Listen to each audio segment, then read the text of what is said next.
Installation de plexiglas entre les tables des terrasses, est-ce que ça protège des contaminations?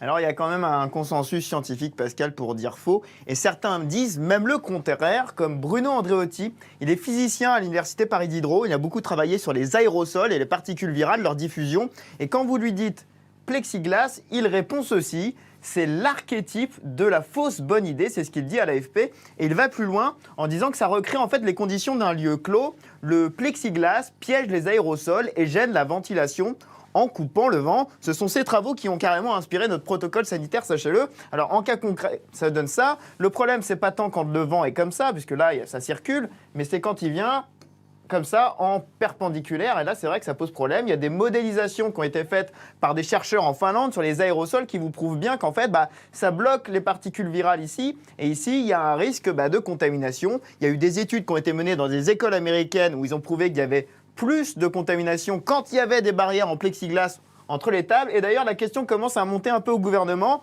entre Alain Griset, responsable des PME, qui dit qu'il faut des séparations physiques, et Olivier Véran qui a dit il y a quelques jours il faut se méfier des barricades qui empêchent l'évacuation de l'air.